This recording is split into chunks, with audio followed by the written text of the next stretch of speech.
Right, good afternoon or good morning or good evening, wherever you are watching us. I think we've got a bit of an echo on the line, but never mind. Anyway, so I've got Old Skool Gunner with me again today, so let's grab him on my channel again today. And we're going to be continuing on from what we did the last time, talking about his experiences of watching football and so forth. So please remember to hit the like button. Please remember to subscribe to both my channel and to his channel. And please enjoy the show. And please remember to get involved. Put some comments in for us. Yeah. And if you're watching it on playback, put some comments in the comment section of the video. I'll make sure that I respond to them. Sometimes I forget, but then I do go back and check them eventually and do it. Anyway, so I'm going to just introduce you to the Old Skool Gunner now and let him tell you all about what he does and everything else. So over to you, mate. Exciting as you might think. It's not as exciting as you might think. Welcome back, guys. Welcome back to Warren's channel. And thank you very much to Warren for inviting me on. I appreciate it, Warren. Subscribe to his channel, guys. Mate. Warren's Team Talk. Tomorrow we're going to do a collab together. He's going to be guesting on my channel, on my Old Skool Gunner fan cam. I'll let you know the time later about that. We do a call to action, of course, no problem. Like I said, I want to thank Warren. Thank you very much, Warren, for inviting me on. Greetings from Venezuela, guys. Greetings from beautiful, dangerous Caracas. Yeah, I just got my hair cut. There we go. The wife did it for me. Nice and easy. I still have some hair anyway, so things are going well. All right, guys. Yeah, what a weekend it's been, guys. We got our second win of the season. I'm just going to talk a little bit about that, and then I'll get into my own thing. But I'm just going to let it go. I'm going to let it all go off. We got our second win of the season. 2 back-to-back wins. We're up to 12th in the league now the last time I looked, all right? We got 6 points. 5 games played. We lost the first 3. We won the last 2, all right? We've only scored 2 goals. Now, I don't want to be whinging and moaning, but there's a definite lack of goals in the team. Since Arteta came in, there's been many, many problems like that. We won the game. Grand job. Aaron Ramsdale's bravery and his intelligence with the bad back pass from Ben White. Ben White had a good game, I'm not going to pick on him. But the back pass, Ramsdale saved us. He saved us.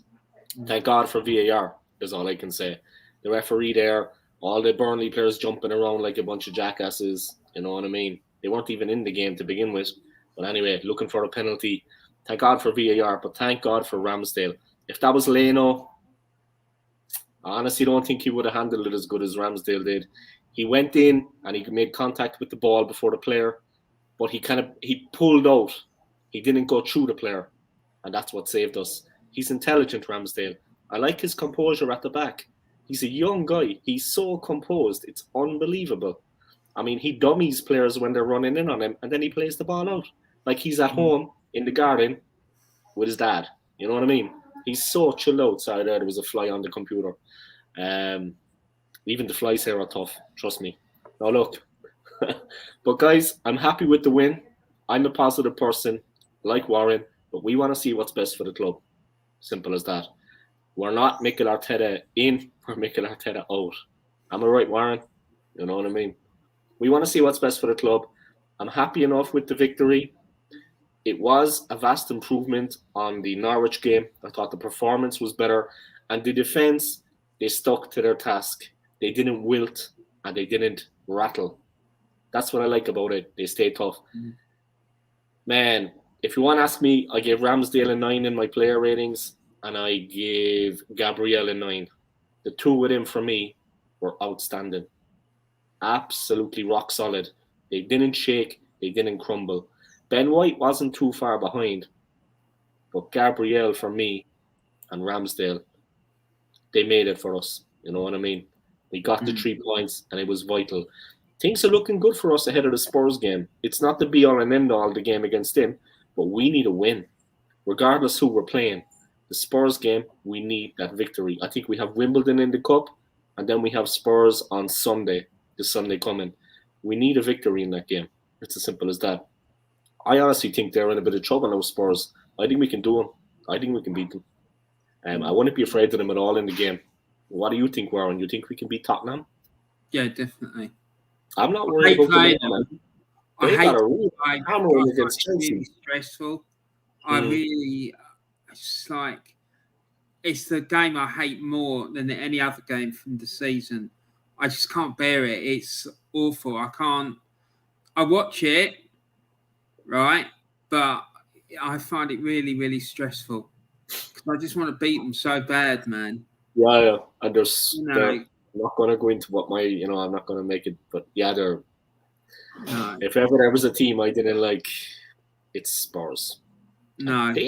When is the last time they won something? Their ego, the fans. No, it's just ridiculous. I think James touched on it the last day. There's a comment there from James Dunlop, but I think James is an Everton fan, but I think James touched on it the last day. The attitude of them, you swear they were winning trebles. You know what I mean? You swear they were racking up the trophies. I mean, European Cups all over the gaff. They haven't won nothing. Arsenal haven't. We won a load of FA Cups. All right, fair enough. Recently, we've won FA Cups. They've won nothing. Zero.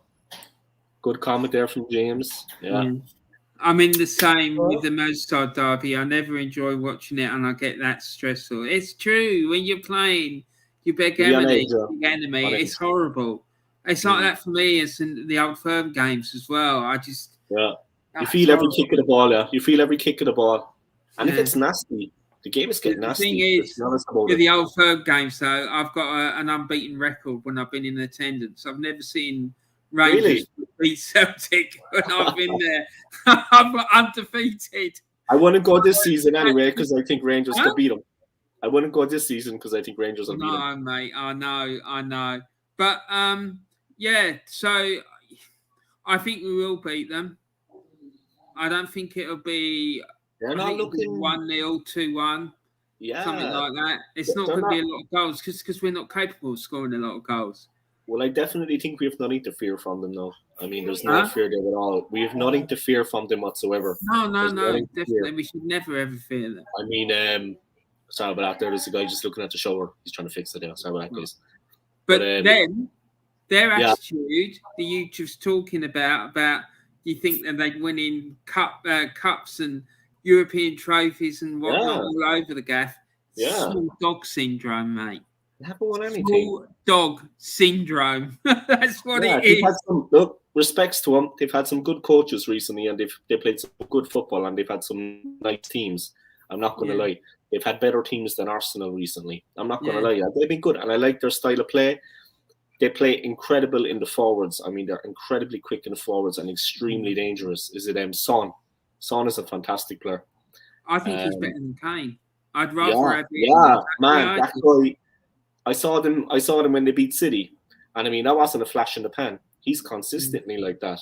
He's a thorn in the side of teams. He's incredible. He goes past players like there's no tomorrow. And when he goes past the player, he knows exactly what he wants to do before he does it.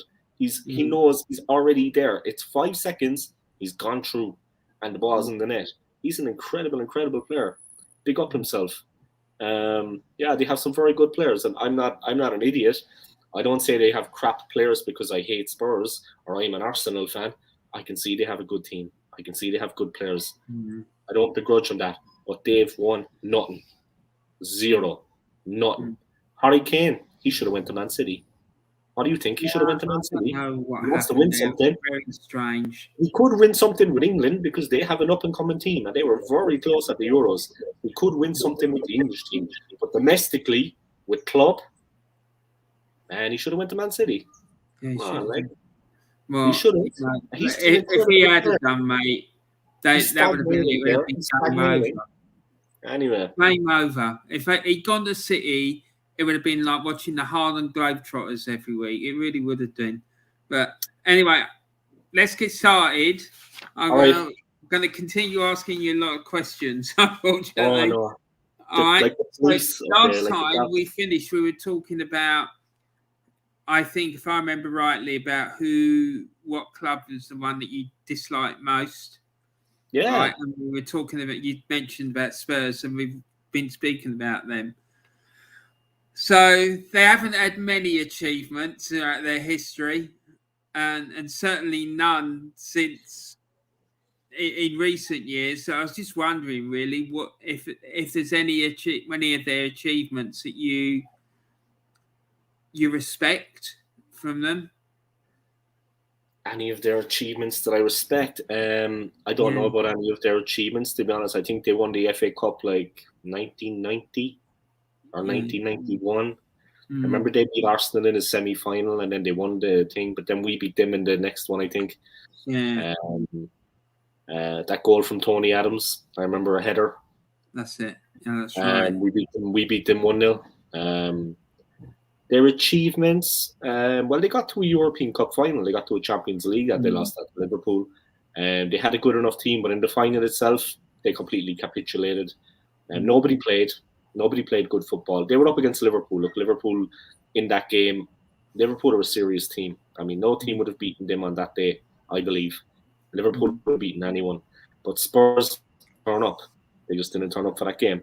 Arsenal, when we lost to Barcelona in 2006, we turned up. The team turned up. And before the sending off, the team was as good as it got. It was giving as good as it got. We were well in the game. Until Lehmann took leave of his senses. But exactly. Yeah, but as he did invariably, he would do that on a regular basis, mate. Yeah. He was an absolute head case. Yeah, I saw him in Switzerland. I saw him in Switzerland in Zurich. He was standing right next to me. He was playing a football match. Well, Lehmann. Yeah, Lehmann. He was playing a football match. It was organised by FC Zurich in Switzerland. They organised a football match. The Swiss legends against the German legends, because Switzerland and Germany are neighbouring. Yeah, so they had a Swiss legends, German legends game. I think it was £8 to get in. Something like that. It was cheap enough. I went there with an ex-girlfriend of mine, a Swiss ex-girlfriend. Both of us were there. This was maybe 8 years ago. So I was there. Now, he's a young enough guy, yeah. Lehmann is young. But some of the other German legends, they were much older. So he started in goal for the first half. In the second half, he played as striker, full forward. He was actually quite good. Really? Quite good, yeah. I think he trained as a striker at some point. He was quite good. He's a big man. I don't know. Do you know? He's actually quite tall. He's rangy, and he is in extremely good physical condition. The guy is fit for his age. The 1 ounce of fat. He's a bit like Ronaldo. I don't know if you ever noticed that about him. When you see him up close, he's actually quite limber, quite athletic. Respects to him. I was like, Jesus, Leno's in shape. The other guys were a bit older too. Yeah, some of the other legends, they were a bit older. They had been playing. They had retired long before him, so of course he was still there or thereabouts on the fitness. He had no belly or nothing. He had a six-pack. He looked fit, but I mean, I wanted to get his autograph. Sorry enough for going off point, but I was trying to get Lehmann's autograph. He was there in front of me, standing in the goal. He was very close. Two idiots next to me, two Swiss guys. I was ready to knock them out. They were teasing him, making fun of him. Yeah, Lehmann. They were like that. Jens, yoo-hoo. So then he wouldn't come over. He looked over and he was like, giving them the all whatever. He told them where to go, but because of that, he wouldn't come over. Then I couldn't get his autograph.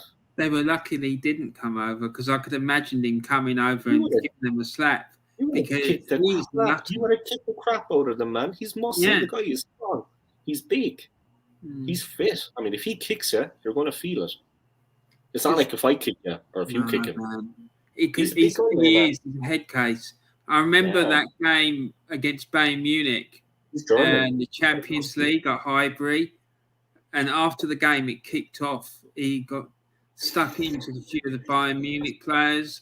He was throwing bottles of water around at them. And also, I think a few punches thrown. And I tell you what, mate, I wouldn't want to get a left hook off him. I'm telling you. He's big, Warren. He's rangy. He can move. Yeah. He's over 6 foot. I mean, he's rangy. He can move. It's not like he's not just a tub of lard, man. He can actually move. You know what I mean? Exactly. So I don't know But he wouldn't come over then because they were making fun of him. And I'm going to call him. I was calling him to get his autograph, but because they had been acting the maggot, he thought then it was them again. I think and he didn't look back the rest of the game. He didn't even look. You know what I mean? Man. Right. Of course, the second half he was playing striker. Second half he was striker, so I couldn't get his attention. But when he was in goal, he was right next to me. I was behind the goal. with Leno. You know what I mean? I could see him drinking his water bottle. Anyway. So, next thing I was going to ask you is about your team and my team. All right. So when you were growing up, who were your favourite players and why did you? Dennis Bergkamp. In particular. Dennis Bergkamp. Yeah. Dennis Bergkamp was and still is the number one for me. Thierry Henry, incredible. Patrick Vieira, incredible. Emmanuel Petit, absolute monster in the middle of the park. I mean, the ball went past or the player went past, but not the two of them. He would stop either the man or the ball. And Emmanuel Petit, he could tackle, he'd look up, ping a ball 30 yards. Like Overmars in that FA Cup final against Newcastle, that lovely weighted pass into the box, bouncing for Overmars to collect. You remember that goal, the pass, it was just one swift. They won the World Cup. I mean, he won the World Cup himself in Vieira that year, 1998. Okay, they had Zidane, they had Djorkaeff, they had some good players, they had Lizarazu, but the two of them played their part in the final against Brazil. They teamed up for a goal as well. It was good. But for me, my all-time favourite, without a doubt, he's absolutely God. If I saw him, I actually think I'd pass out. Dennis Bergkamp. I'd be shaking like a leaf if I saw him. I just wouldn't even know what to say. That man is absolutely. That man, incredible. I mean, he deserves just nothing but respect. I mean, that terrible time he had at Inter, he came to Arsenal like a wounded animal, and he made his impression felt. And his quality, you remember his passes, Warren. Some of the passes he made, the ball was like he measured it. It's like he measured it with a ruler. The ball was perfectly weighted. I mean, not too far, not too little. Some of the goals, some of the passes, man, it was just sideways, like angled into the box. The player, like, I remember the one Vieira, I think was Vieira against the ball with the outside of his boot from 30 yards straight into Vieira's pat. Vieira looked back and saw the ball rolling in front of him. The ball was rolling along for him, and he didn't even have to break stride, just hit it. It's a goal against Spurs, I think. He was absolutely superb. I'll never forget that goal. Yeah. He scored, was it against Argentina in the World Cup? Oh, yeah. In the 98 World Cup, yeah. And then the hat-trick he scored against Leicester City. My God. Yeah. That's a great, that was Elliott, I think, was one of the defenders for Leicester. Elliott. To beat Matt Elliott, you needed to have something in your locker. Yeah, he got the best Matt Elliott for the last goal. The last goal, flipped it up over his head and then smashed it in. It was just unbelievable. And Casey Keller was the US goalie. He was in goal for Leicester. He was quite an agile guy. He was very difficult to beat, Keller. I remember that season. Keller stopped a lot of good strikers, but Bergkamp was just different level, man. The first touch, like he always said it. First touch is what makes it. If the first touch is good, you have time on the ball. His first touch was immaculate. Ball coming over the shoulder. He'd take it on the foot, like the way we hold things with our hands. He's like that with his feet. He could just caress the ball, man. What I liked about him as well, he was hard as nails as well. You wouldn't be able to kick him. Like, do you know what I mean? I remember we played some part-time side from somewhere in Scandinavia, and they came to Highbury and they gave us a real battle, and I think it was 1-1 for ages, and then we got the winner right near the end because of Dennis, because he just chased down this ball and I scored this goal. But see, the thing that annoys me about this current mob is that I just can't imagine any of them doing that. Do you know what I mean? I just can't. And I think, not to go harp on about the current mob, but I just think it's the coaching, but we'll have to Yeah. chat about that another time. Yeah. So, going through like the teams that you saw, right, when you were like, since you've been started watching Arsenal up until now, which one would you say was your favourite? That was a very good question. I wouldn't say the 2003, 2014. I would say before that. Yeah. It's probably easier if I like list out the players. Like when we won the title in 2003, 2004, that was a good team. But for me, I liked the team that had Bergkamp and Ian Wright up front. Of course, the midfield for me picked itself. Maybe a little bit before Robert Pires. I'm not sure. I think Overmars was before Pires, if my memory serves me. We had Overmars on one side. We have Ray Parlour on the other. I thought that was a very good mix. Parlour with his energy zapping, gut-busting runs with the ball. And he could score. He could finish.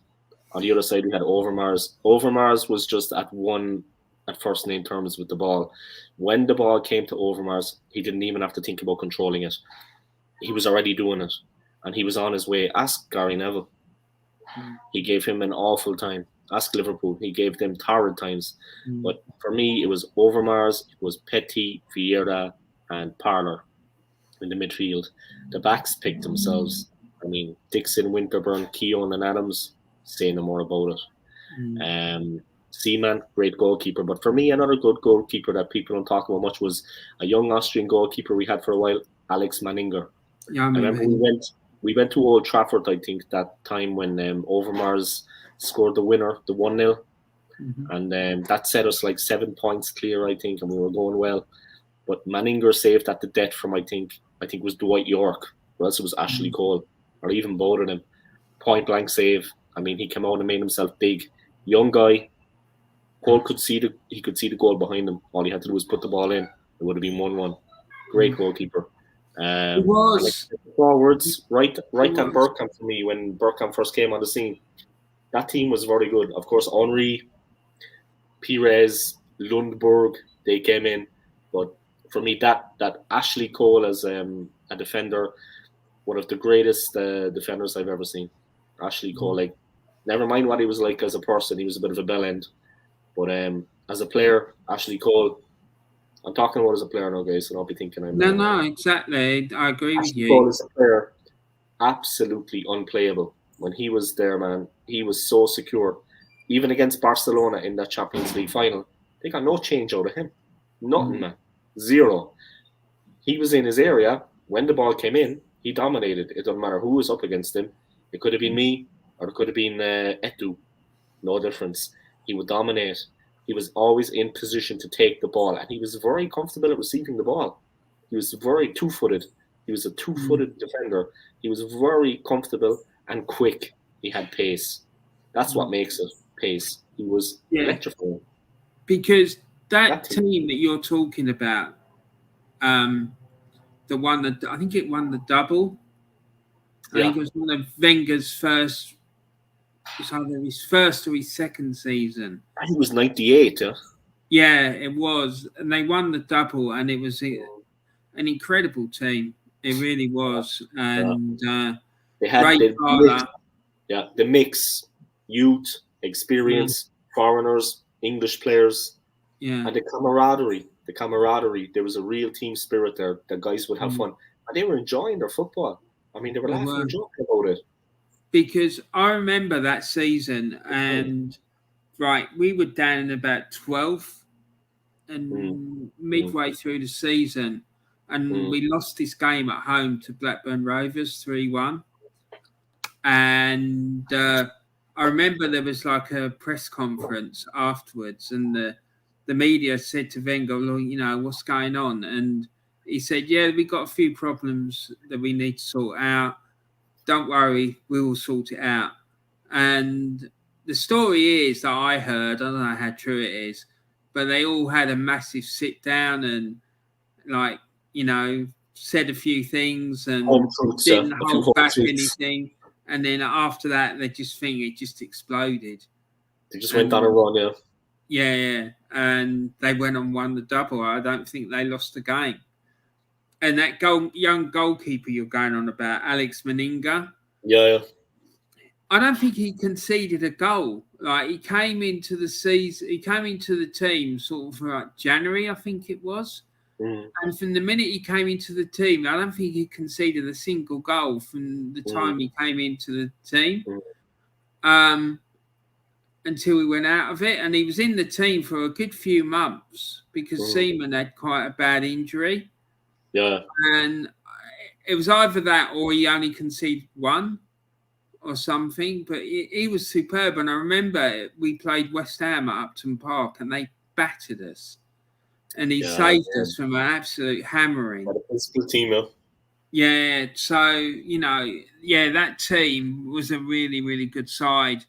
So yeah, I'm really pleased you brought that one up. It's a good one. That was a fantastic team, and he was a great goalkeeper, like a young guy. But that game against United at Old Trafford, that save at the end, it saved our bacon. We were well on top in the game. We were all over them. I mean, we could have had a couple of goals. Overmars could have had a hat trick in that game, and we were all over them. I mean, we were tearing them apart. But we had Anelka, of course, the great Nicholas Anelka. We had Bergkamp and we had Overmars, and we were giving them serious problems in that game. Yeah. But it was fantastic. And he served our bacon, man. He saved us. He was only a young guy, and he had the reflexes of a cat, and he was brave. Came out. He cut down the angle. He cut down the target, and he made himself big. It was a great save, and it was calm. After he saved it, he was like chewing his gum. Well, I'll pick up the ball now, and we'll get on with things again. He was so calm. It was like, well, he's coming in on goal. I need to come out. He came out. He saved it. He didn't come out willy-nilly and kind of, oh, man. No. He made himself big, and he spread the hands, and he got a hand on it, a strong hand. Yeah. But Christopher Ray, I think he turned up at one point, and he got a couple of good goals in the forwards for us. I think he was a French international or a French player, Christopher Ray. He got a couple of good goals for us too. You know who his cousin was, don't you? Apparently. George Weah. Ray. Yeah, his cousin was George Weah. Or maybe Arsene thought he was going to get another George Weah out of the bargain or something. He was a competent goal scorer. But he was a good player, though. He used to hit the ball low and hard into the corner. Yeah. Nice. Yeah. Every time it was low and hard into the corner. We got a couple of 1-0 wins with him, but the thing I liked as well was at a point in the season we were struggling for goals, even though we were dominating teams like Derby County at Highbury. Then Emmanuel Petit would come out of his shell. Then he would switch from his role as a DM, defensive midfielder. He would move forward, and Emmanuel Petit had the quality. Couple of corners, couple of free kicks. They cleared the ball. He took it down and smashed it through like a crowded area of 15 players into the corner of the net. I mean, anything could have happened with that shot. He could have put it wide. He could have put it over the bar. It could have hit one of the defenders. There's like 15 players in the box. He took it down and smashed it through all of them right into the net. I mean, Emmanuel Petit, versatile. Right, guys, we need a goal. He moved forward. Vieira stayed. He went. Oh, door's going to bang. Whoa. There's a really strong wind coming outside now. Yeah, no, the door's just gone flying. Your door. There's a really strong wind coming. It happens here. Yeah, there's like a little mini cyclone. Let me see. So, that's okay. There's no cows flying. Like talking about all those teams and everything we just been talking about. If you had to pick an all-time Arsenal 11, who would be in it? Players that you remember seeing. Yeah, I would have David Seaman. Yeah, I would have Ashley Cole at left back. I would, of course, have Tony Adams in the centre. I would have Martin Keown in the centre. The left back and the right back for me, to be honest, with respects to Dixon and Winterburn, I would have Cole at left back, then Adams, then Keown. At right back, I would have Lauren. Lauren was a fantastic, my God. And he used to beat up a couple of United players, so I'm down with him. Respect to my man Lauren. And the midfield, I would have, of course, like I said, I would have Overmars, Petit Vieira, and the Romford Pele, Ray Parlour. And then in the forwards, to be honest, the forwards is a difficult one for me. But my heart says righty, but my head says Henry.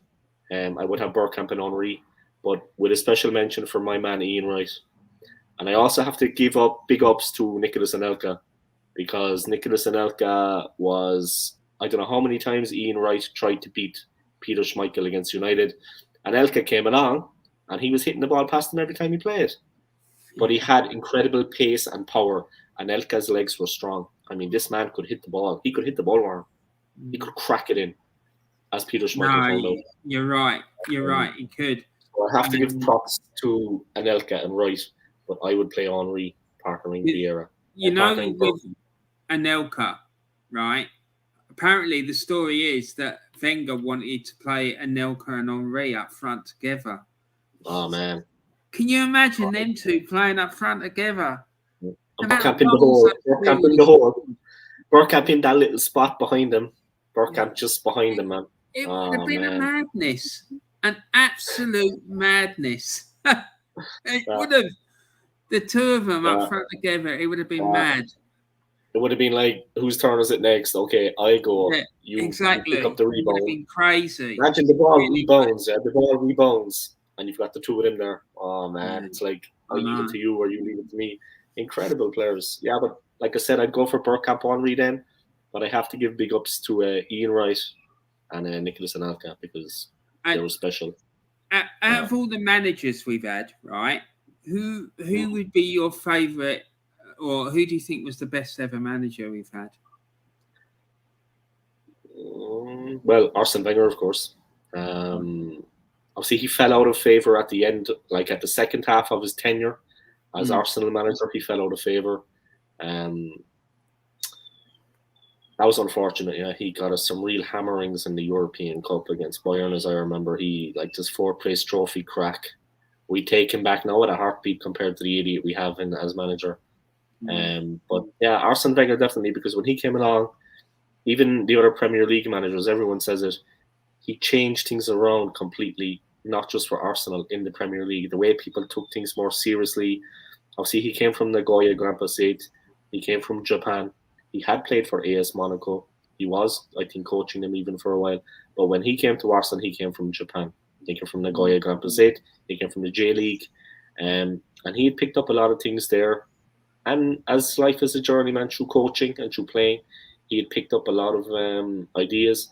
He changed the way the players ate, trained, diet, nutrition, everything. And like I said the last time, I think we touched on it, he prolonged the careers of players like Tony Adams, like Steve Bold, like Nigel Winterburn, and like Lee Dixon. And with training, he knew that these guys, they were well into their 30s, they couldn't train 5 days a week like Nicholas Anelka, of course. He gave them days off in between training, recuperation. They weren't sitting on their asses eating fucking popcorn. Sorry about my language. They weren't sitting down eating popcorn. They had days of recuperation in between.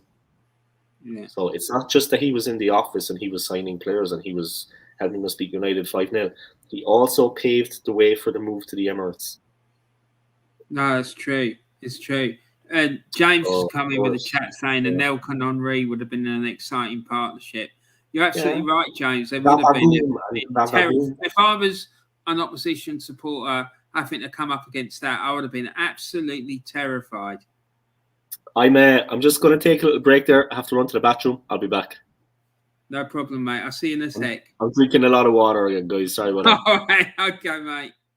Yeah, so, James, if I'd been an opposition supporter, I would have been terrified seeing those two playing up front together. I really would have done. It would have been awful. It really would, to have to come up against them two.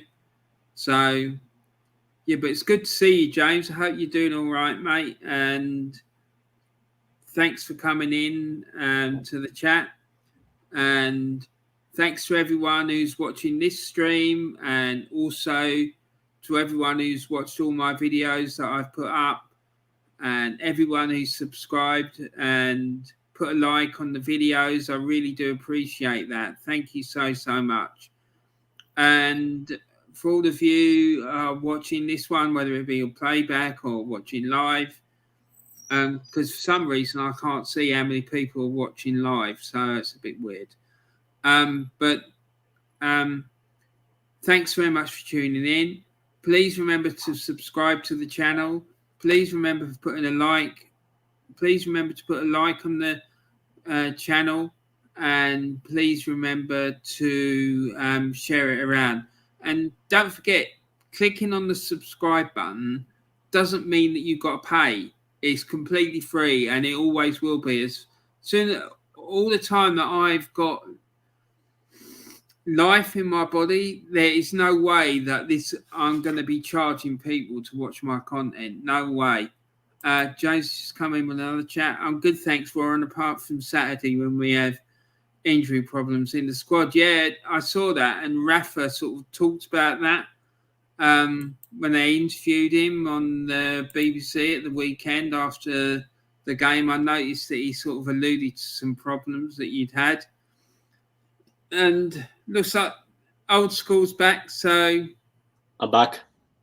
Let's get on with it again.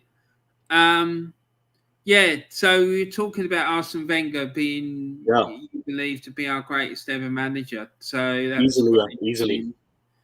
At the moment, this is quite a big topical debate, I think, really. Who do you think is the world's greatest player at the moment? World's greatest player right now. Yeah. Let me think about that now. Because a lot of people say Messi, some say Ronaldo. So I'm just interested to hear what you think about that. The world's greatest player right now.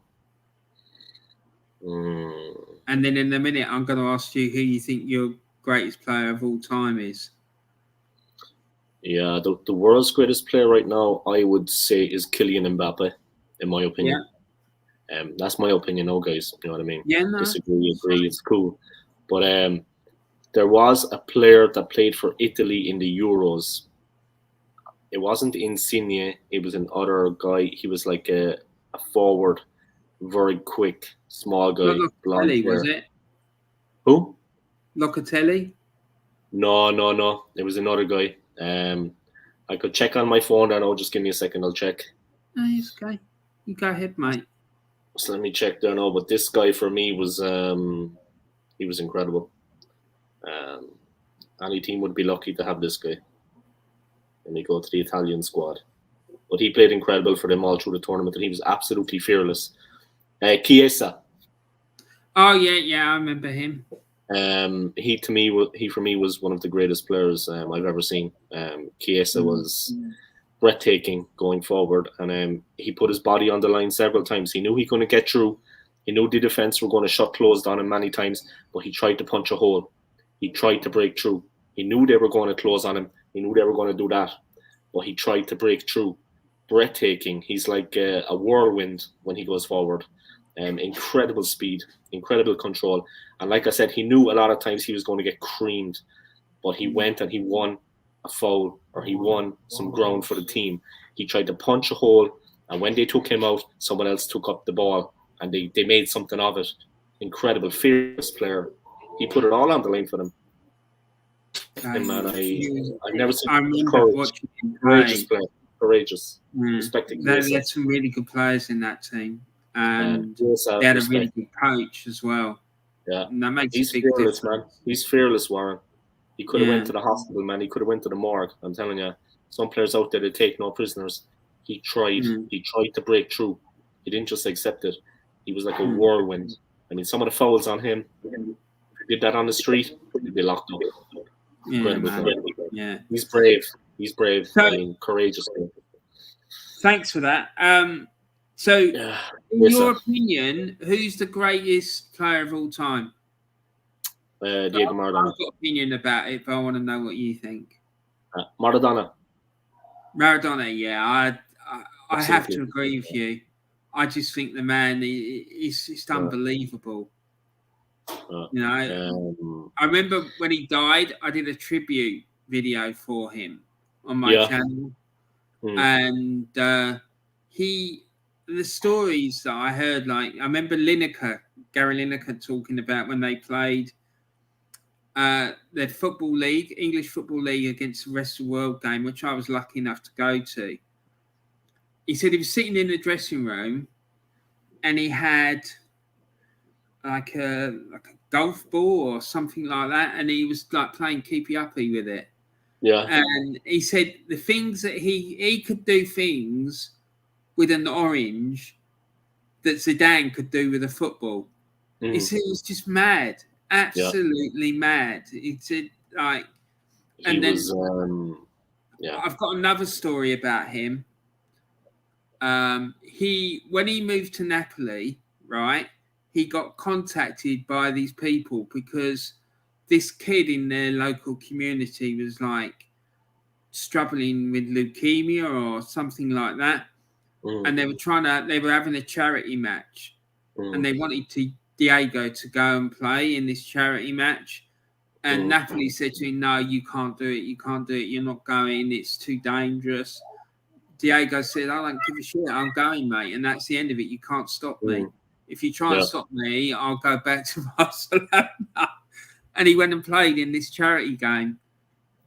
Yeah, that for me just sums him up. I just think the man oozes class. You know, I know there was all that hassle, like the drugs.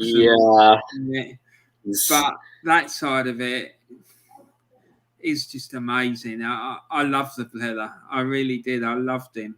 And I was it really upset me when he died, I have to say. Yeah, it was upsetting. You think people like that are never going to die, but unfortunately, you know, but the player, I mean, the guy himself, as a football player, I mean, people have got to remember this was a different time in football now.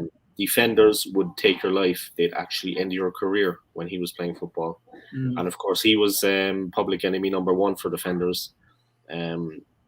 Some of the tackles on him, I mean, they would hurt you bad, yeah. These defenders would really, really hurt you. I mean, they didn't want him to ever play again.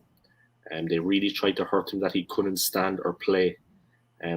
He was subjected to unbelievable violence on the field. I mean, it was incredible what he had to put up with. The guy was as strong as an ox, his legs, his body. I mean, they tried to kill him, you know. It was unbelievable. Incredible. But it was just an awesome player. I mean, I've seen clips of him like playing in Italy, like for Napoli, and some of the things that he was able to do was phenomenal. And then I remember that game, the semi-final against Belgium in the World Cup in '86. Yeah, like 4 fellas marking him, and he still managed to score.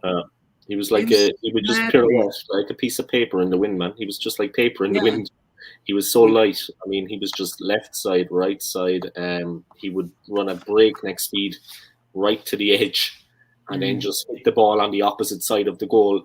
Like he would hit the ball the opposite side from where he was running. It was like 2 different extremes. He would burst at pace one side and the ball would go the other way. I mean, there was no way to predict which way he was going to move. A lot of guys tried and failed.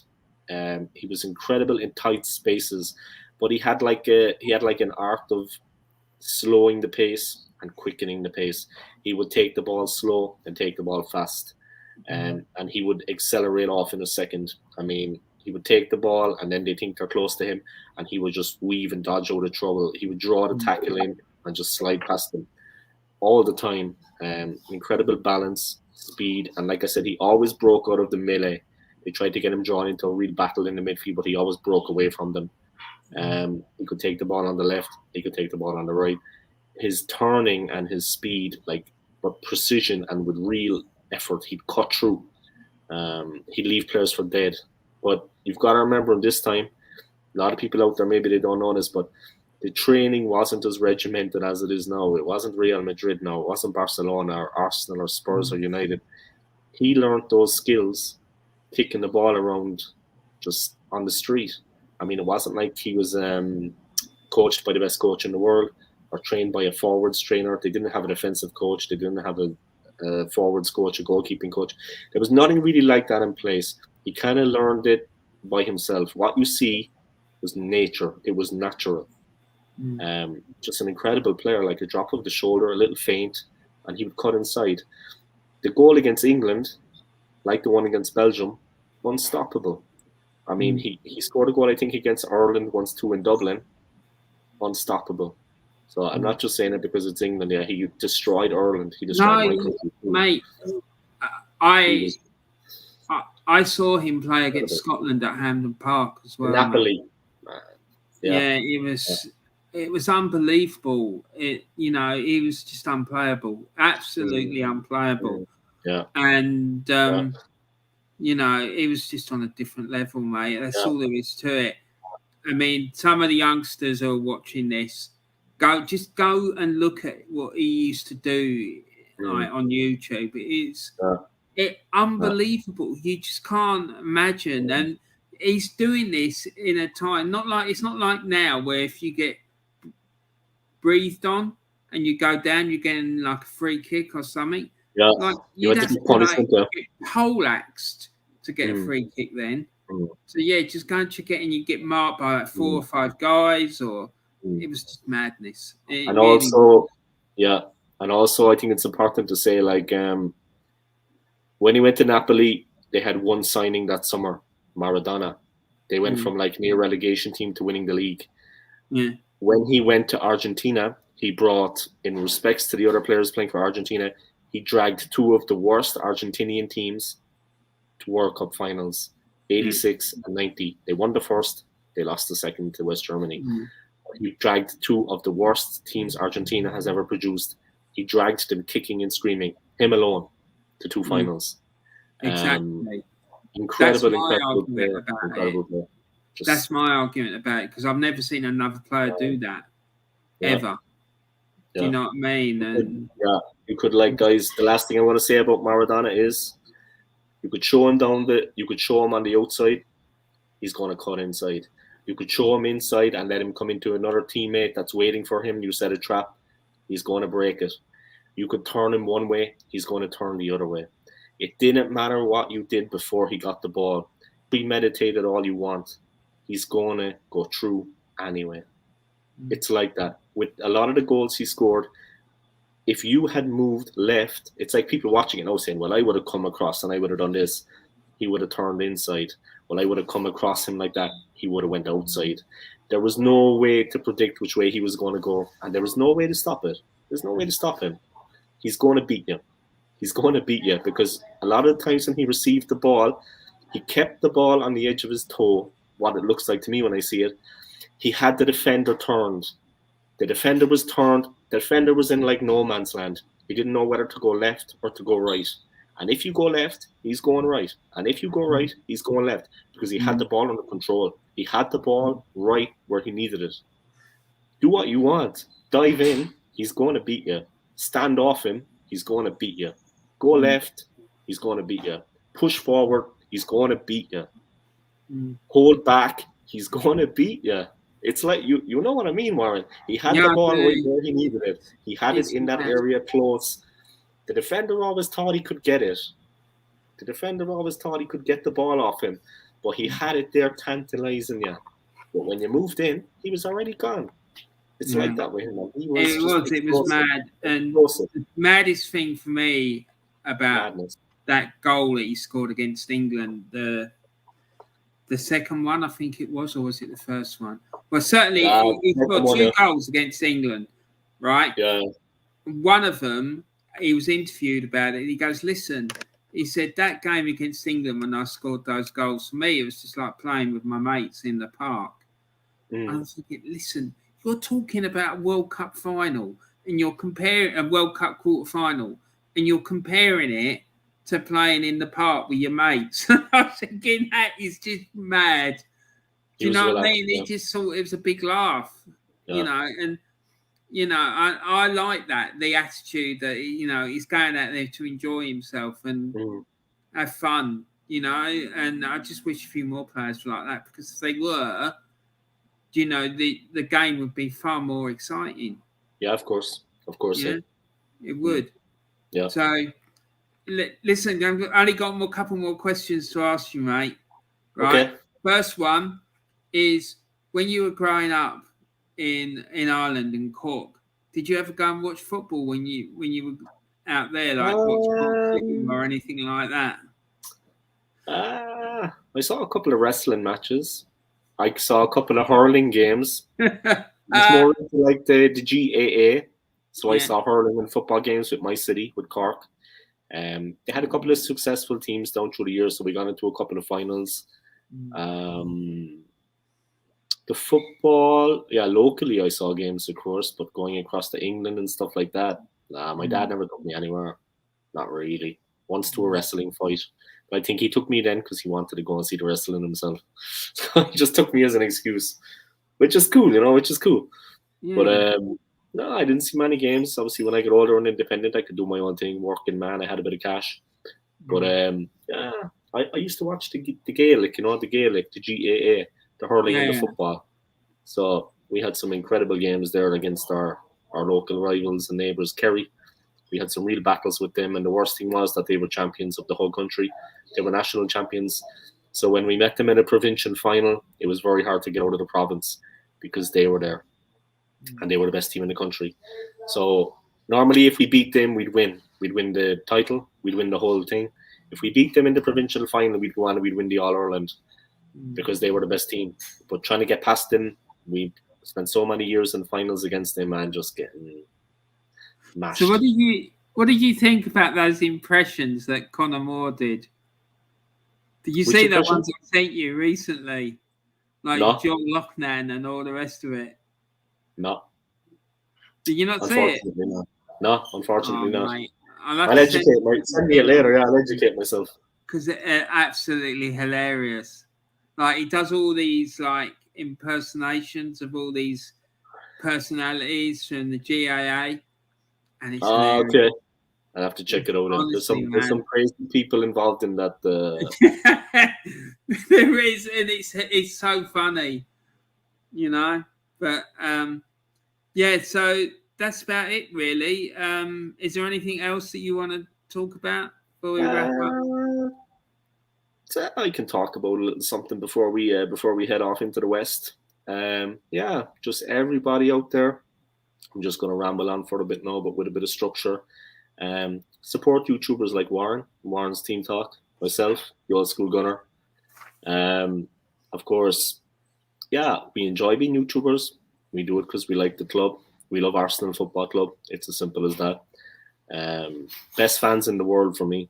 The fans of the club are the best. Especially now with the hard times we're facing. They're sticking by the club through thick and thin. It's Arsenal Football Club, guys. It's got nothing to do with Mikel Arteta at the end of the day. He's just the coach at the moment. His time will come, but his time will also go. And he'll move on out of the club. I will be delighted, of course.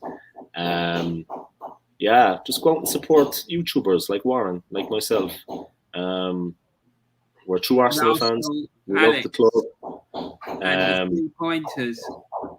Yeah. He has it all there. Sorry about a bit of noise in the background there. There's a guy working in the shower, guys. But that's basically it. And enjoy the football. Try to stay positive about matters at the club at the moment. Better times will come for us. We'll be back. And keep the faith. Keep the faith in the football team, because no matter what happens, one day Mikel Arteta will be gone. Arsenal will always be there for the fans. It will always be there for the father, the son, the mother, the daughter, the local community in Islington, which the club has always supported. That will always be there. The club will always be there to support, whether it's Mikel Arteta in charge or somebody else. People like Granit Xhaka don't last.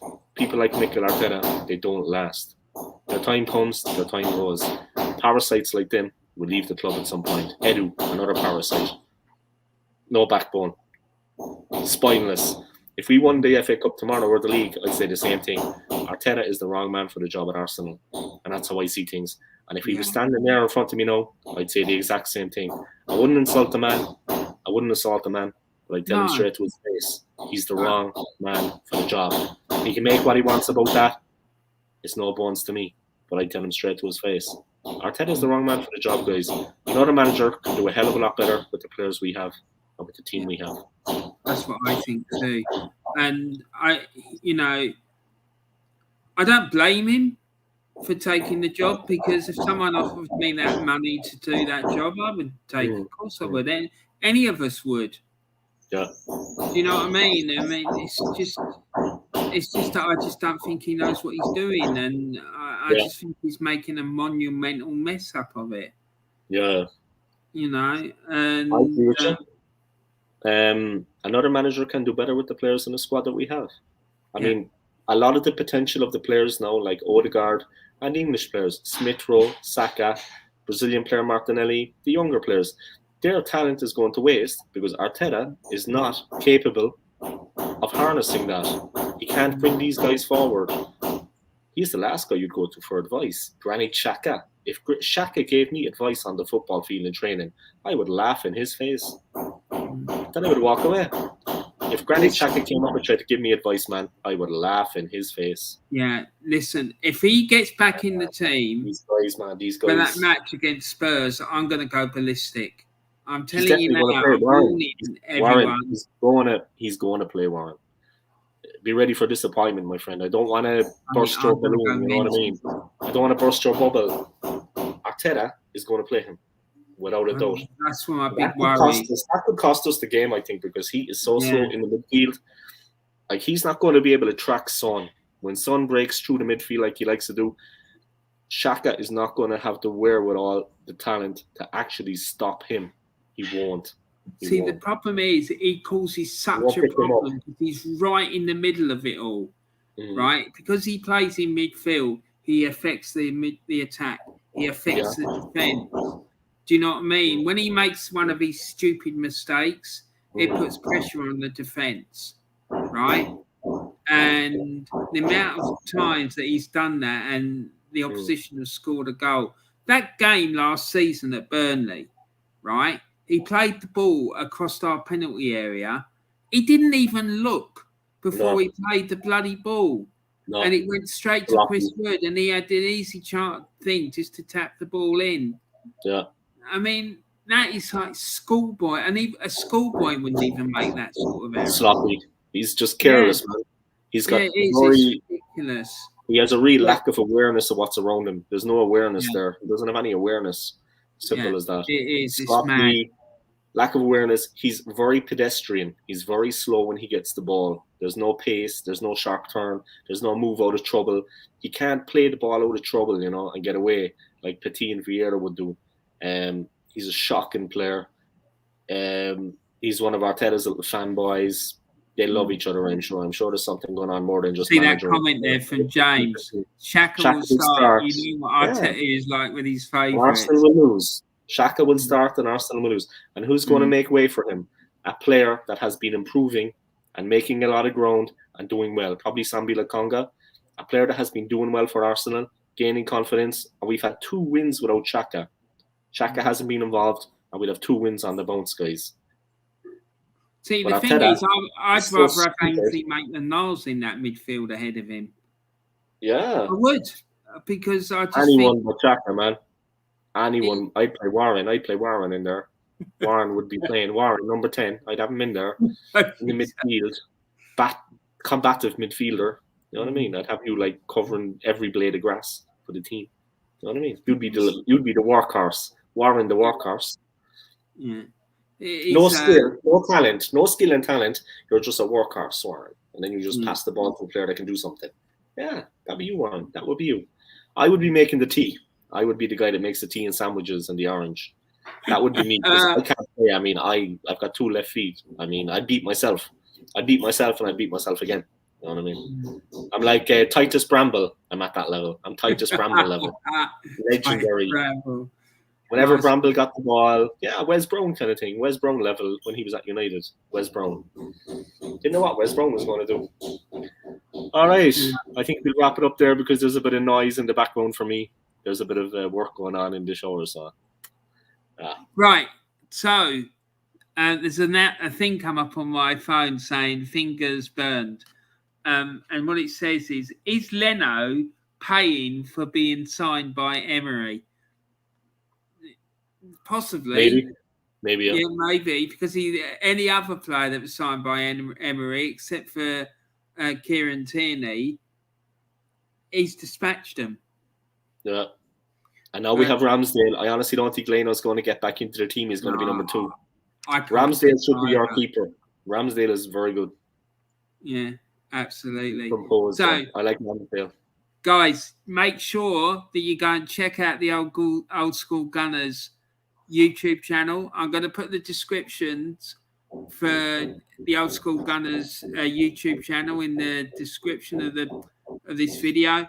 I'm also going to put descriptions, links for all the other YouTube channels that I'm talking about now in the description for the video. So there's the 3 Pointers channel, and both Old Skool Gunner and myself both really like that channel. It's an excellent Arsenal channel. I like that channel. Yeah, and also Arsenal Alex's channel as well. He's a really good guy, does really good content about Arsenal. And then finally, last but not least, is the Claude and the Bansters channel. And any of you don't know, they did a watch along on Saturday for the Burnley Arsenal match, and it kicked off big time between the two presenters. They were going at each other like cat and dog, mate. And I reckon if they'd been in the same room, they would have ended up killing each other. It was mad. Lucky they weren't.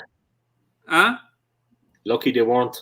Yeah, no, lucky they weren't. Absolutely. But no, it's a great channel. Again, great Arsenal content, and they get a lot of non-Arsenal fans on there, like James goes on it. So yeah, I'm going to put links for all these channels in the description of the video. So go and check them out. Go and give them a subscribe, because they've all got excellent content. So yeah, well, thanks everyone for tuning in. Thanks very much, Old Skool, for coming in and chatting to us about my pleasure, Warren. Anytime. Your experiences watching football and whatnot. I really do appreciate it. And please remember to put a like on the video. Please remember to subscribe to my channel and all these other channels. And please remember to share all the content around. It's really, really grateful if you could do that for me. And have a great rest of the day, wherever you are. And we'll be back again tomorrow, doing some work again tomorrow. So make sure you tune in for that. That's going to be on the Old Skool Gunners channel. And we'll speak to you soon. Take care, guys. See you later, guys. See you later. Yes, bye.